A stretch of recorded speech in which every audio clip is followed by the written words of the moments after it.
എല്ലാവർക്കും നമസ്കാരം. ഡോക്ടർ സൗമ്യ സേനാണ്. മലയാള സിനിമയ്ക്ക് നികത്താനാവാത്ത ഒരു നഷ്ടം കൂടി 2025 നമുക്ക് തന്നു ശ്രീനിവാസൻ. എൻ്റെയും നിങ്ങളുടെയൊക്കെ കുട്ടിക്കാലവും ചെറുപ്പകാലവും ഒക്കെ ഒരുപിടി നല്ല സിനിമകൾ കൊണ്ട് അത്രയും സമ്പുഷ്ടമാക്കിയ ഒരു വലിയ ചെറിയ മനുഷ്യൻ. ഇപ്പോഴത്തെ പല സിനിമകളും കാണുമ്പോഴാണ് അദ്ദേഹത്തിൻ്റെ സിനിമയുടെയൊക്കെ ശരിക്കുള്ള മൂല്യം, അതിൻ്റെ വില നമ്മൾ മനസ്സിലാക്കുന്നത്, അല്ലേ? ഇന്ന് ഞാൻ നിങ്ങളോട് സംസാരിക്കാൻ ഉദ്ദേശിക്കുന്നത് ഇതൊന്നുമല്ല കേട്ടോ. അദ്ദേഹത്തെ പറ്റിയോ അദ്ദേഹത്തിൻ്റെ സിനിമകളെ പറ്റിയോ ഒന്നുമല്ല. അദ്ദേഹത്തിൻ്റെ മരണശേഷം ഞാൻ കണ്ട കുറച്ച് കാഴ്ചകൾ എൻ്റെ മനസ്സിനെ വല്ലാതെ പിടിച്ചുലച്ച, എൻ്റെ ഓർമ്മകളെ 2-3 കൊല്ലം പുറകിലോട്ട് കൊണ്ടുപോയി. 2021 ഫെബ്രുവരി എക്സാക്ട്ലി പറയുകയാണെങ്കിൽ എൻ്റെ അമ്മ മരിച്ച വർഷം, എൻ്റെ അമ്മ മരിച്ച ദിവസം, ആ നിമിഷങ്ങൾ, ചില കാഴ്ചകൾ എന്നെ ആ നിമിഷങ്ങളിലേക്ക് കൂട്ടിക്കൊണ്ടുപോയി. എനിക്ക് മാത്രമല്ല, ഞാൻ ഈ കാര്യം പറയുന്ന സമയത്ത് അച്ഛനോ അമ്മയോ നഷ്ടപ്പെട്ട ഇതുപോലെ എന്നെ കേൾക്കുന്ന പലർക്കും അത് റിലേറ്റ് ചെയ്യാൻ സാധിക്കും. അപ്പോൾ എനിക്കിന്ന് സംസാരിക്കാനുള്ളത് ആരോടാന്ന് വെച്ച് കഴിഞ്ഞാൽ, ഇന്നും അച്ഛനും അമ്മയും കൂടെയുള്ള ഭാഗ്യവാന്മാരായിട്ടുള്ള മക്കളോടാണ്. ഇപ്പോൾ എനിക്ക് എൻ്റെ അമ്മയെ നഷ്ടപ്പെട്ടു, ധ്യാനിനും അദ്ദേഹത്തിൻ്റെ ബ്രദർ വിനീതിനും അവരുടെ അച്ഛനെ നഷ്ടപ്പെട്ടു. ഇതുപോലെ അച്ഛനോ അമ്മയോ അല്ലെങ്കിൽ അച്ഛനും അമ്മയും നഷ്ടപ്പെട്ട എത്രയോ മക്കൾ ഈ ഭൂമിയിലുണ്ട്. എന്നാൽ അച്ഛനും അമ്മയും ഇന്നും കൂടെ ജീവനോടെ ഇരിക്കുന്ന എത്രയോ ഭാഗ്യവാന്മാരായിട്ടുള്ള മക്കളുണ്ട്. അപ്പോൾ ഞങ്ങൾക്ക് നിങ്ങളോട് പറയാനുള്ള കുറച്ച് കാര്യങ്ങൾ, അത് ഈ ഒരു 2-3 ദിവസത്തെ ഈ ഒരു കാഴ്ചകളാണ് എന്നെക്കൊണ്ട് അത് പറയണം എന്ന് എനിക്ക് തോന്നിപ്പിച്ചത്. അതിതാണ്, നമ്മുടെ മനസ്സിനെ വല്ലാതെ പിടിച്ചുലച്ച ഒരു കാഴ്ച. അതിൽ ഒരാൾ കരയുന്നതായിരുന്നു. അതാരാണെന്ന് ചോദിച്ചാൽ അത് ധ്യാനായിരിക്കും. അതെന്തുകൊണ്ടാണ്? ധ്യാൻ കൊച്ചു കുട്ടികളെ പോലെ വാവിട്ട് കൺട്രോൾ ഇല്ലാതെ വിങ്ങി വിങ്ങി കരയുന്ന ഒരു കാഴ്ച എന്നെ വല്ലാതെ വേദനിപ്പിച്ചു. അതെന്തുകൊണ്ടാണെന്ന് വെച്ച് കഴിഞ്ഞാൽ നിങ്ങൾക്ക് എല്ലാവർക്കും അറിയാം, ധ്യാനിൻ്റെ ഒരു ക്യാരക്ടർ, അദ്ദേഹത്തിനെ നമ്മളിങ്ങനെ കണ്ടിട്ടില്ല, അല്ലേ? എപ്പോഴും ചിരിച്ച് കളിച്ച്, ഉറക്ക പൊട്ടിച്ചിരിച്ച്, എല്ലാവരെയും ചിരിപ്പിച്ച്, ചളിയടിച്ച്, കൗണ്ടർ അടിച്ച്, അങ്ങനെ ഇന്റർവ്യൂവിൽ ഇങ്ങനെ ഒരു ഓളം സൃഷ്ടിക്കുന്ന ധ്യാനിനെ മാത്രമേ നമ്മൾ കണ്ടിട്ടുള്ളൂ. ഒരിക്കലും വിഷമിച്ചിരിക്കുന്ന, മുഖം വാടിയിരിക്കുന്ന ഒരു ധ്യാനിനെ നമുക്ക് കണ്ടിട്ട് ശീലമില്ല. അപ്പോൾ അങ്ങനെയുള്ള ധ്യാനാണ് അച്ഛൻ്റെ ആ സമീപത്ത് നിന്ന് കുഞ്ഞുകുട്ടിയെ പോലെ പൊട്ടി പൊട്ടി കരഞ്ഞത്. അവരുടെ ഒരു കുടുംബത്തിനെ പറ്റി നോക്കുമ്പോൾ നമുക്ക് അവർ വളരെയധികം ഓപ്പൺ ആയതുകൊണ്ട്, ഇപ്പോൾ സെലിബ്രിറ്റീസിൻ്റെ ഒക്കെ അങ്ങനെയാണല്ലോ, പ്രത്യേകിച്ചിട്ട് വിനീതിനെയും വിനീത് ശ്രീനിവാസിനെയും ധ്യാനിനെയൊക്കെ നോക്കുമ്പോൾ നമുക്കറിയാം ഇവർ രണ്ടുപേരും ഒരു 2 രീതിയിലുള്ള മക്കളാണ്, അല്ലേ? അധിക ഫാമിലിയിലും അങ്ങനെയായിരിക്കും, പ്രത്യേകിച്ചിട്ട് 2 ആൺമക്കൾ ഉണ്ടാകുമ്പോൾ. ഒരു ആൺമകൻ ഭയങ്കര, ഇപ്പോൾ വിനീതിനെ പോലെ വളരെ അച്ചടക്കമുള്ള അല്ലെങ്കിൽ വളരെ ഒബീഡിയൻ്റ് ആയിട്ടുള്ള, അനുസരണശീലമുള്ള നല്ലൊരു മകൻ.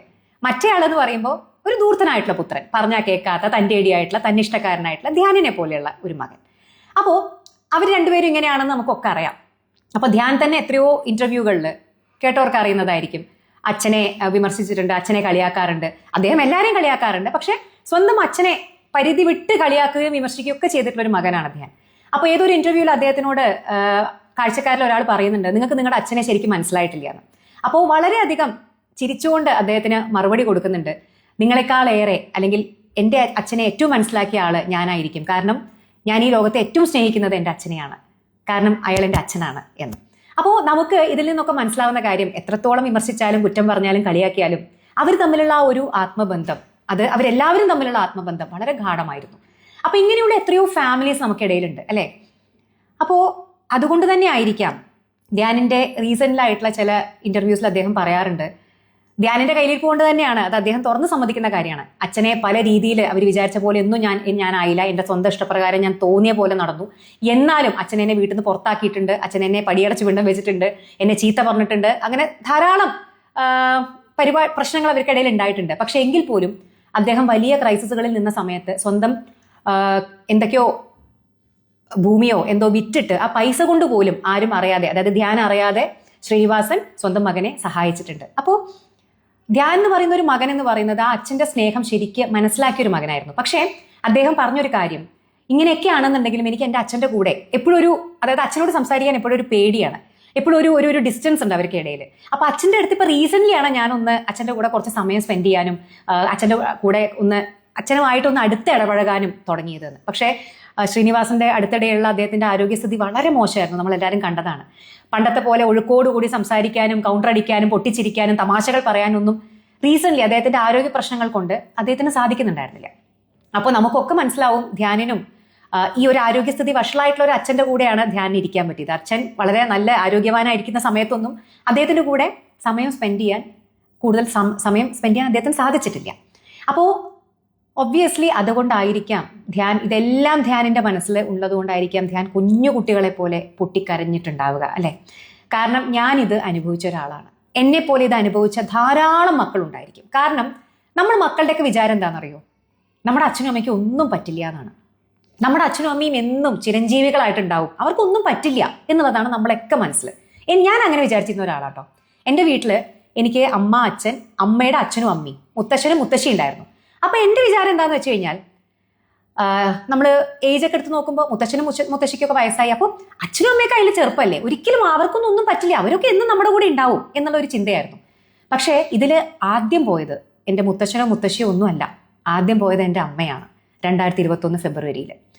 ഞാൻ മനഃപൂർവ്വം അല്ലെങ്കിൽ പോലും പിന്നെ ആലോചിച്ചപ്പോൾ എനിക്ക് എൻ്റെ അമ്മയുടെ കൂടെ വേണ്ടത്ര സമയം സ്പെൻഡ് ചെയ്യാൻ സാധിച്ചിട്ടില്ല.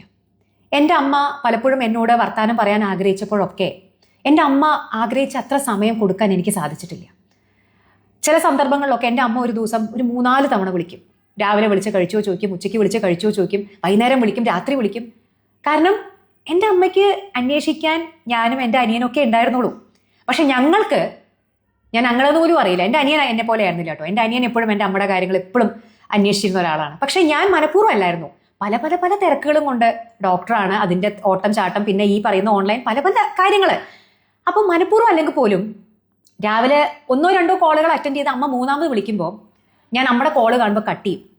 അപ്പോൾ എൻ്റെ മനസ്സിലെന്താ, ഇതിപ്പോൾ എന്താ 2 തവണ വിളിച്ച് സംസാരിച്ചല്ലേ, പുതുതായിട്ടൊന്നും പറയാനില്ലല്ലോ, പുതുതായിട്ടൊരു വിശേഷം പറയാനില്ല, അമ്മ രാത്രി ഇനിയും വിളിക്കും, അപ്പം സംസാരിക്കാം. അപ്പം ഞാൻ നമ്മുടെ കോള് കട്ട് ചെയ്യും.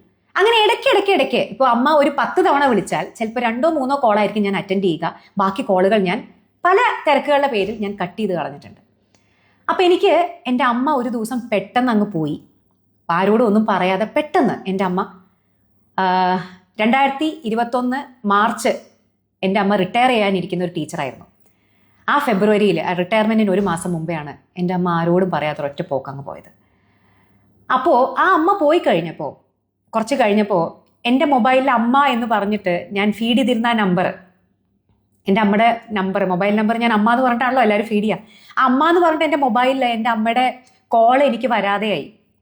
ഒരു ദിവസത്തിൽ എത്രയോ തവണ, ഒരു തവണയൊന്നുമല്ല, പല തവണ എൻ്റെ മൊബൈലിൽ വന്നിരുന്ന ആ കോള്, അമ്മ എന്ന് പറഞ്ഞ് അമ്മ റിങ്ങിങ് എന്ന് എഴുതി കാണിക്കില്ല, അല്ലെങ്കിൽ അമ്മ കോളിംഗ് എന്ന് പറഞ്ഞ് എഴുതി കാണിക്കുന്ന അമ്മ കോളിംഗ് എന്ന് പറയുന്ന ആ ഒരു സ്ക്രീൻ എനിക്ക് കാണാതെയായി.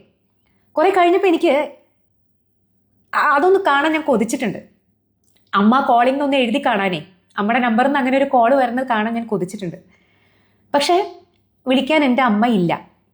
അപ്പോൾ ഇനി അങ്ങനെ എൻ്റെ ആ നമ്പറിൽ നിന്ന് വിളിക്കാൻ എനിക്ക് ആളില്ല. അമ്മ കോളിംഗ് നിന്ന് എൻ്റെ മൊബൈൽ ഒരിക്കലും വരില്ല. അങ്ങനെ നിങ്ങൾക്കറിയോ, ഒരു തവണ എനിക്കിത് സഹിക്കാൻ പറ്റാതെ ഞാൻ എൻ്റെ തന്നെ ഒരു സെക്കൻഡ് നമ്പർ ഉണ്ട്, ആ നമ്പർ എൻ്റെ മൊബൈലിൽ അമ്മ എന്ന് പറഞ്ഞ് സേവ് ചെയ്തിട്ട് ആ നമ്പറിൽ നിന്ന് എൻ്റെ മൊബൈലിലേക്ക് വിളിച്ചു. അപ്പോൾ ജസ്റ്റ് ഇതൊന്ന് കാണാൻ, അമ്മ കോളിംഗ് നിന്ന് എൻ്റെ സ്ക്രീനിൽ ഒന്ന് കാണാൻ വേണ്ടിയിട്ട് ഞാൻ എൻ്റെ നമ്പറിൽ നിന്ന് എന്നെ തന്നെ വിളിച്ചു, അമ്മ എന്ന് പറഞ്ഞ് സേവ് ചെയ്തിട്ട്. പക്ഷേ അതൊക്കെ നമ്മുടെ മനസ്സിനെ സമാധാനിപ്പിക്കാനുള്ള കാര്യങ്ങളാണ്. അമ്മയല്ല വിളിക്കണമെന്ന് എനിക്കറിയാം, ഞാൻ തന്നെയാണ് വിളിക്കുന്നതെന്ന് എനിക്കറിയാം. അപ്പം ഞാൻ പറഞ്ഞു വന്നത്, അച്ഛനും അമ്മയൊക്കെ കൂടെ ഉണ്ടാകുമ്പോഴേ, പ്രത്യേകിച്ചിട്ട് പെൺമക്കളാവുമ്പോൾ അധികവും അച്ഛന്മാരോടായിരിക്കും ഒരു അടുപ്പം. അപ്പം നമ്മൾ അമ്മമാരെ പലപ്പോഴും, അമ്മമാരുടെ കാര്യങ്ങളൊന്നും, ഞാൻ എല്ലാ പെൺമക്കളെയും അല്ല പറയുന്നത് കേട്ടോ, അറിഞ്ഞോ അറിയാതെ, ഇത് ആരും സ്നേഹക്കുറവ് കൊണ്ട് ചെയ്യുന്നതല്ല. എൻ്റെ അമ്മേനെ എനിക്ക് എൻ്റെ ജീവനായിരുന്നു. ഇതൊന്നും സ്നേഹക്കുറവ് കൊണ്ട് ചെയ്തതല്ല. അമ്മ അവിടെ ഉണ്ടല്ലോ, അമ്മ എവിടെ പോവാനാ, അമ്മ എങ്ങോട്ട് പോവാനാ, അമ്മേനെ അമ്മയുടെ കോൾ ഇപ്പം അറ്റൻഡ് ചെയ്തില്ലെങ്കിൽ കുറച്ച് കഴിഞ്ഞ് അമ്മ വിളിക്കും, അല്ലെങ്കിൽ ഞാൻ അങ്ങോട്ട് വിളിക്കാം. അപ്പോൾ പിന്നെ അമ്മ അവിടെ തന്നെ ഉണ്ടല്ലോ എന്നുള്ള ആ ഒരു അമിത വിശ്വാസത്തിൽ ഇരുന്നത് കൊണ്ട് പറ്റിയതാണ്. എൻ്റെ അമ്മയ്ക്ക് ഒന്നും സംഭവിക്കില്ല, എന്നും എന്നെ നോക്കാൻ, എൻ്റെ കാര്യങ്ങൾ അന്വേഷിക്കാൻ, കഴിച്ചോ കുട്ടി, കുളിച്ചോ കുട്ടി, ജോലിക്ക് പോയോ കുട്ടി, അസുഖമൊന്നും ഇല്ലല്ലോ കുട്ടി എന്ന് ചോദിക്കാൻ എൻ്റെ അമ്മ എന്നും അവിടെ ഉണ്ടാവും എന്നുള്ള ഒരു വിശ്വാസത്തിലായിരുന്നു എൻ്റെ ജീവിതം. പക്ഷേ അത് ഒരൊറ്റ ദിവസം കൊണ്ട്, ഒരു നിമിഷം കൊണ്ടാണ് ആ വിശ്വാസം പോയത്, എൻ്റെ അമ്മ പോയത്. ഇനി അങ്ങനെ ഒരാളെൻ്റെ ജീവിതത്തിൽ ഇല്ല. അപ്പോൾ ഞാൻ അതുകൊണ്ടാണ് പറഞ്ഞത്, ഇന്നും അച്ഛനും അമ്മയും കൂടെയുള്ള മക്കളോടാണ് എനിക്ക് പറയാനുള്ളത്. ഞാൻ ഈ പറഞ്ഞ പോലെ പെൺമക്കൾക്ക് എപ്പോഴും അച്ഛനോടായിരിക്കും, അമ്മമാരെ ചിലപ്പോൾ നമ്മൾ ഇഗ്നോർ ചെയ്യും. ആൺമക്കൾക്ക് നേരെ തിരിച്ച് അമ്മമാരോടായിരിക്കും അവർക്ക് കൂടുതൽ സ്നേഹം. എൻ്റെ അനിയൻ അങ്ങനെയായിരുന്നു കേട്ടോ. എൻ്റെ അനിയൻ എപ്പോഴും അമ്മയുടെ കൂടെയായിരുന്നു, നമ്മുടെ കാര്യം എപ്പോഴും. അന്ന് അവൻ അച്ഛനോട് അത്ര അറ്റാച്ച്മെന്റ് ഇഷ്ടമില്ലായിട്ടല്ല, അത് അങ്ങനെയാണ് പ്രകൃതിയുടെ ഒരു ഇതെന്ന് എനിക്ക് തോന്നിയിട്ടുണ്ട്. പെൺമക്കൾ എപ്പോഴും അച്ഛന്മാരുടെ അടുത്തും ആൺമക്കൾ എപ്പോഴും അമ്മമാരുടെ അടുത്തായിരിക്കും ഒരു ഇത്. അപ്പോൾ അധികവും ഈ ആൺമക്കൾ അച്ഛന്മാരുടെ അടുത്തുള്ള ഒരു അറ്റാച്ച്മെന്റ് കുറച്ച് എന്തെങ്കിലുമൊക്കെ കാരണങ്ങൾ കൊണ്ട്, ഇപ്പം ഈ പറയുന്ന പോലെ പഠിക്കാഞ്ഞിട്ടോ എന്തെങ്കിലുമൊക്കെ, അച്ഛനായിരിക്കുമല്ലോ എപ്പോഴും ചീത്ത പറയുകയും പ്രശ്നങ്ങളൊക്കെ ഉണ്ടാക്കുകയൊക്കെ ചെയ്യുക. അപ്പം അതുകൊണ്ട് തന്നെ അച്ഛനോട് സംസാരിക്കാത്ത, എത്രയോ കാലമായിട്ട് സംസാരിക്കാത്ത ആൺമക്കളുണ്ടായിരിക്കും. അല്ലെങ്കിൽ അമ്മയോട് എന്തെങ്കിലും കാരണങ്ങൾ കൊണ്ട് പിണങ്ങി അങ്ങനെയൊക്കെ കുഞ്ഞു കുഞ്ഞു കാര്യങ്ങളുണ്ട്. അച്ഛൻ്റെ അടുത്തും അമ്മയുടെ അടുത്തും ഒന്നും സംസാരിക്കാൻ പോലും സമയമില്ലാതെ സംസാരിക്കാതിരിക്കുന്നവരുണ്ടായിരിക്കും. അല്ലെങ്കിൽ എന്തെങ്കിലും ചെറിയ ചെറിയ കുഞ്ഞു പിണക്കങ്ങൾ കൊണ്ട് വാശി കൊണ്ട് സംസാരിക്കാതിരിക്കുന്ന ആളുകളുണ്ടായിരിക്കും. ചെയ്യരുത്, ഒരിക്കലും ചെയ്യരുത്. ഞാൻ പറഞ്ഞല്ലോ, നമ്മൾ പിന്നെ ആഗ്രഹിക്കും അവരുടെ ഒരു വിളിക്ക് വേണ്ടിയിട്ട്, അവരുടെ ഒരു മെസ്സേജിന് വേണ്ടിയിട്ട്. അപ്പോൾ നമുക്ക് അത് കിട്ടില്ല. അപ്പോൾ അതാണ് എനിക്ക് നിങ്ങളുടെ അടുത്ത് പറയാനുള്ളത്. ഇന്നും നിങ്ങളുടെ അച്ഛനും അമ്മയും നിങ്ങളുടെ കൂടെ ജീവനോടുണ്ടെങ്കിൽ നിങ്ങൾ ഭാഗ്യവാന്മാരാണ്. കാരണം വേറൊരു ആൾക്കും അവരെ റീപ്ലേസ് ചെയ്യാൻ നിങ്ങളുടെ ജീവിതത്തിൽ സാധിക്കില്ല. മരണം അവരെ കൊണ്ടുപോയി കഴിഞ്ഞു കഴിഞ്ഞാൽ പിന്നെ ഒരിക്കലും അവരെ നമുക്ക് തിരിച്ചു കിട്ടില്ല. ഇത് എല്ലാ ബന്ധങ്ങളുടെ കാര്യത്തിൽ ഇങ്ങനെ തന്നെയാട്ടോ. ഞാൻ അച്ഛനമ്മ എന്ന് പ്രത്യേകം പറഞ്ഞത് ധ്യാനിന്റെ ഒരു പ്രത്യേക സിറ്റുവേഷനിൽ പറഞ്ഞതാണ്. ഏതൊരു ബന്ധവും അങ്ങനെ തന്നെയാണ്. ഏതൊരു ബന്ധവും നമുക്ക് അറുത്ത് മുറിച്ച് കളയാൻ വളരെ ഈസിയാണ്. പക്ഷേ വൺസ് അവര് മരണത്തിലേക്ക് പോയി കഴിഞ്ഞാൽ പിന്നെ നമ്മൾ ഇരുന്ന് എത്ര കരഞ്ഞിട്ടും എത്ര പശ്ചാത്തപിച്ചിട്ടും കാര്യമില്ല. കഴിഞ്ഞു പോയ സമയം നമുക്ക് എന്തും തിരിച്ചെടുക്കാം, പക്ഷേ കഴിഞ്ഞു പോയ സമയം നമുക്ക് തിരിച്ചു കിട്ടില്ല. അപ്പോൾ ഇന്ന് മുതൽ നിങ്ങളുടെ കൂടെ ആരൊക്കെ ഉണ്ടോ, അത് ഭർത്താവാം, മക്കളാവാം, അനിയനാവാം, ഏട്ടനാവാം, അച്ഛനാവാം, അമ്മയാവാം, ആരോ ഫ്രണ്ട്സ് ആവാം, നല്ല ബന്ധങ്ങളെ ഒരിക്കലും വിട്ടുകളയരുത്. അവരെ ഒരിക്കലും നിങ്ങൾ നഷ്ടപ്പെടുത്തരുത്. പിന്നെ അവർക്ക് സമയം കൊടുക്കണം. വെറുതെ അവരവിടെ ഉണ്ടല്ലോ എന്നുള്ള വിചാരത്തിൽ ഇരിക്കരുത്. നാളെ അവരവിടെ ഉണ്ടാവുമോ, അല്ലെങ്കിൽ നാളെ നമ്മളിവിടെ ഉണ്ടാവുമോ നമുക്കറിയില്ല. അപ്പോൾ ഉള്ള സമയം നമ്മുടെ കയ്യിലെടുത്ത് ഈ നിമിഷമാണ്, ഇന്നാണ്. അപ്പം അതുകൊണ്ട് അച്ഛനമ്മമാർക്ക് ദയവ് ചെയ്തിട്ട് വേണ്ട സമയം കൊടുക്കുക. അവരുടെ കൂടെ ഇരുന്ന് ഭക്ഷണം കഴിക്കുക, അവരുടെ കൂടെ ഇരുന്ന് തമാശകൾ പറയുക. ഇപ്പോൾ ഞാൻ എൻ്റെ അമ്മ വർക്ക് ചെയ്തുകൊണ്ടിരുന്ന സമയത്ത് എൻ്റെ അമ്മയുടെ ആകെ ജീവിതം എന്ന് പറഞ്ഞു കഴിഞ്ഞാൽ സ്കൂൾ ടീച്ചറായിരുന്നു. അമ്മ ഒരു LP സ്കൂളിൽ ടീച്ചറായിരുന്നു. ആ സ്കൂള്, വീട്, ഞങ്ങൾ, ഇതിൽ ഈ 3, പിന്നെ കുറെ അമ്പലങ്ങളും, അമ്പലം വീട് സ്കൂള്, അമ്പലം വീട് സ്കൂള്, ഈ 3 സ്ഥലങ്ങളുടെ ഉള്ളിൽ ഇങ്ങനെ ചുറ്റിയിരുന്ന ഒരാളാണ് എൻ്റെ അമ്മ. വേറെ ഒരു ചിന്തകളും ഇല്ല. ഭർത്താവ്, മക്കള്, പിന്നെ അമ്മയുടെ അച്ഛനമ്മമാര്, അമ്മയുടെ കുട്ടികള്, അമ്മയുടെ വിദ്യാർത്ഥികള്, അമ്മയുടെ കുറച്ച് ഫ്രണ്ട്സ്, ഇതൊക്കെയായിരുന്നു എൻ്റെ അമ്മയുടെ ലോകം.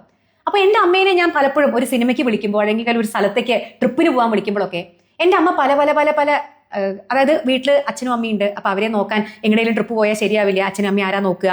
പിന്നെ എനിക്ക് ആ തിരക്ക്, ഈ തിരക്ക്, എന്തെങ്കിലുമൊക്കെ ഒഴിവൊഴിവ് പറഞ്ഞിട്ട് അമ്മ വരാതിരിക്കാൻ ശ്രമിക്കുമായിരുന്നു. പക്ഷെ അമ്മ അതിന് എപ്പോഴും പറയുന്ന ഒരു കാരണം എന്താണെന്നറിയോ? ഇനിയിപ്പോൾ മാർച്ച് അങ്ങ് കഴിഞ്ഞ് കഴിഞ്ഞാൽ 2021 മാർച്ച് കഴിഞ്ഞാൽ ഞാൻ ഫ്രീ ആയില്ലേ, എനിക്ക് പിന്നെ സ്കൂളിന്റെ തിരക്കില്ലല്ലോ, ഞാൻ റിട്ടയർ ചെയ്തല്ലോ, അത് കഴിഞ്ഞ് നമുക്ക് എങ്ങടാന്ന് വെച്ചാൽ നിന്റെ കൂടെ ഞാൻ വരാം, നീ എന്നെ എങ്ങടാന്ന് വെച്ചാൽ കൊണ്ടേക്കോ, ഞാൻ എങ്ങോട്ട് വേണമെങ്കിൽ വരാം, അങ്ങനെ പറഞ്ഞിരുന്ന ഒരാളാണ് എൻ്റെ അമ്മ. പക്ഷേ എൻ്റെ അമ്മയ്ക്ക് റിട്ടയർമെന്റ് കഴിഞ്ഞൊരു ജീവിതം ഉണ്ടായില്ല. എൻ്റെ അമ്മയ്ക്ക് റിട്ടയറേ ചെയ്യാൻ പറ്റിയില്ല. അതിനു മുമ്പേ എൻ്റെ അമ്മ ഈ ലോകത്തുനിന്നേ പോയി. അപ്പോൾ അമ്മ പറഞ്ഞ പോലെ റിട്ടയർമെന്റിന് ശേഷം നീ എന്നെ എവിടെ വേണമെങ്കിൽ കൊണ്ടേക്കോ, എനിക്ക് കൊണ്ടുപോകാൻ പറ്റിയില്ല, എൻ്റെ അമ്മയ്ക്ക് വരാനും പറ്റിയില്ല. അപ്പോൾ അതുകൊണ്ട് കൂടിയാണ് ഞാൻ എല്ലാവരോടും പറയുന്നത്, നമ്മുടെ കയ്യിലുള്ളത് ഇന്നാണ്, ഇന്ന് ഈ ഒരു നിമിഷമാണ്. നാളെ എന്ന് പറഞ്ഞ് ഒന്നും വെക്കരുത്. നിങ്ങളുടെ കയ്യിലുള്ള ആരെയും വിട്ട് കളയരുത്. അവർക്ക് നിങ്ങളുടെ സമയമാണ് കൊടുക്കേണ്ടത്. നിങ്ങളുടെ പൈസയോ നിങ്ങളുടെ ബാക്കി പ്രോപ്പർട്ടിയോ നിങ്ങൾ കൊടുക്കുന്ന സുഖ സൗകര്യങ്ങളോ ഒന്നുമല്ല. അതിനേക്കാളൊക്കെ ഉപരി അവരുടെ കൂടെ നിങ്ങൾ സമയം സ്പെൻഡ് ചെയ്യണം. അല്ലെങ്കിൽ ഇപ്പോൾ ധ്യാനി പറയുന്ന പോലെ മനസ്സ് പൊട്ടിക്കരയുന്ന, ഡെഫിനറ്റ്ലി അല്ലേ, എൻ്റെ അച്ഛൻ്റെ കൂടെ എനിക്ക് കുറച്ചുകൂടി സമയം സ്പെൻഡ് ചെയ്യാൻ കിട്ടിയിരുന്നെങ്കിൽ എന്ന് ആ മകൻ എന്തായാലും, ഞാൻ ഇപ്പോഴും എൻ്റെ അമ്മയെ പറ്റി ആലോചിക്കുമ്പോൾ ഞാൻ ആലോചിക്കാറുണ്ട്, എൻ്റെ അമ്മയുടെ കൂടെ കുറച്ചുകൂടി സമയം എനിക്ക് കിട്ടിയിരുന്നെങ്കിൽ.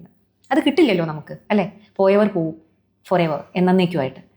അപ്പോൾ പ്ലീസ്, അച്ഛനും അമ്മയുള്ള മക്കളോടാണ്, നിങ്ങൾ അത്ര കണ്ട് ഭാഗ്യവാന്മാരാണ്. കാരണം ഞങ്ങളെപ്പോലെ ഹതഭാഗ്യരായിട്ടുള്ള എത്രയോ മക്കൾ നിങ്ങൾക്ക് ചുറ്റുമുണ്ട്.